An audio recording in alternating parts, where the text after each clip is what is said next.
Hello everyone, नमस्ते, welcome to our channel food choice. आज म बनाउँदैछु गुदको हलुवा, जो प्रेग्नेन्ट र सुत्केरी दिदीबहिनीहरूको लागि ज्यादै उपयोगी हुन्छ। यसले आङ बाँध्ने काम गर्छ, हड्डीलाई बलियो बनाउँछ। आउनुहोस् अब सुरु गरौँ। अब एउटा भाँडोमा 2 चम्मच जति घिउ राखौँ।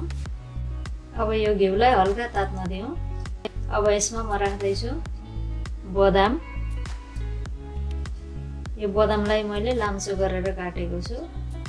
यसलाई अब हल्का रातो हुन्जेल पकाऊँ। अब यो बदामलाई निकालौँ। अब सेम प्यानमा हामी राख्दैछौँ ओखर। अब यो ओखरलाई पनि हल्का रातो हुन्जेलसम्म पकाऊँ। अब यो ओखरलाई पनि निकालौँ। अब म यसमा राख्दैछु 1.5 चम्मच जति गुड। यदि घिउ थोरै भयो भने घिउ थप्न सक्नुहुन्छ। अब यसलाई हामी फ्राई गर्छौं। यो फ्राई गर्दा फुल्दै जान्छ। यसको साइज पनि झन्डै डबल भएर आउँछ।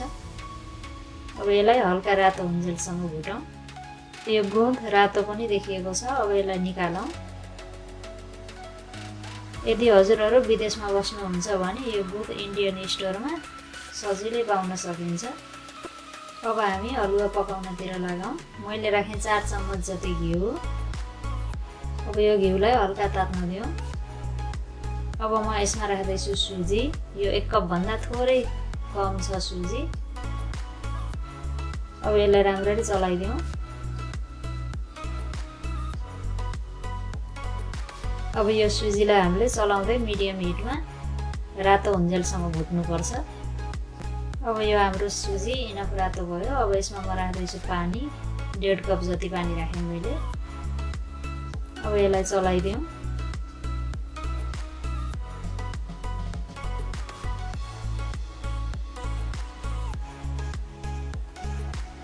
अब यसमा राखौँ अघि फुराएको गुद। अब यो गुद र हलुवालाई राम्ररी चलाएर मिलाइदिउँ।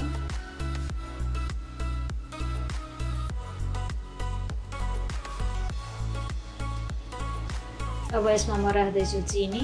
मैले यहाँ ब्राउन सुगर युज गरेको छु। हजुरहरुलाई कुन चिनी मन पर्छ त्यही राख्नु होला, अथवा भेली राख्दा पनि हुन्छ। अब यसलाई राम्ररी चलाइदिएर मिलाइदिउँ।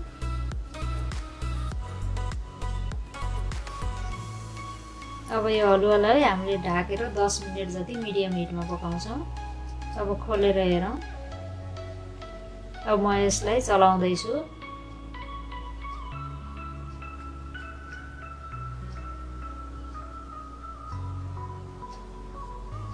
हाम्रो हलुवा अब पाकिसक्न थालेको छ। अब म यसमा अघि रोस्ट गरेर राखेको नट्सहरु राख्दैछु। अब यसलाई एकपटक फेरि मिलाइदिउँ।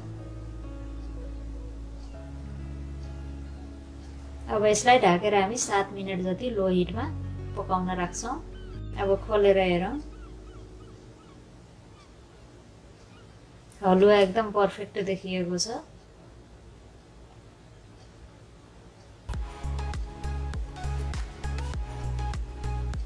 यसरी चलाउँदा पन्यो क्लिन आयो भने यो हलुवा पाक्यो भनेर थाहा हुन्छ।